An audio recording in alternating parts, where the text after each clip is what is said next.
तो शुभविवाह मंगल कार्यालय कुठं आहे?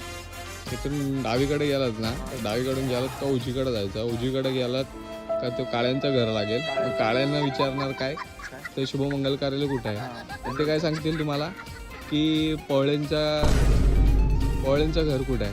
मग आणि पण ते पवळेचं घर का सांगतील? ते शुभ विवाह मंगल कार्यालय सांगतील ना. नाही पवळेला माहिती आहे ना पण त्याचं घर काळ्यानं कशाला विचारलं? पवळेचा ऍड्रेस सांग, पवळ्याकडे जातो मी. नाही पवळेनं पण माहित नाही. पवळ्यांचे ते कावळे आहेत ना त्यांना माहिती आहे.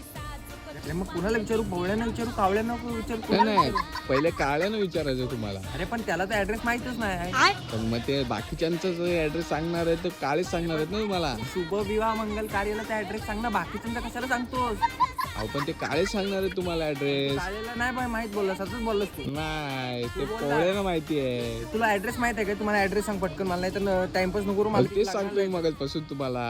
अरे तो भाव माझा वाट बघते, मला ऍड्रेस सांगा शिस्तीत. अहो काळ्यानं माहिती आहे. पण तू बोललास ना यायला काढायला ऍड्रेस नाही माहित आणि तू माझी फिरकी घेतोस का? थांब आलो तुझ्या आता तरी. साले गाडी पण किती जड आहे.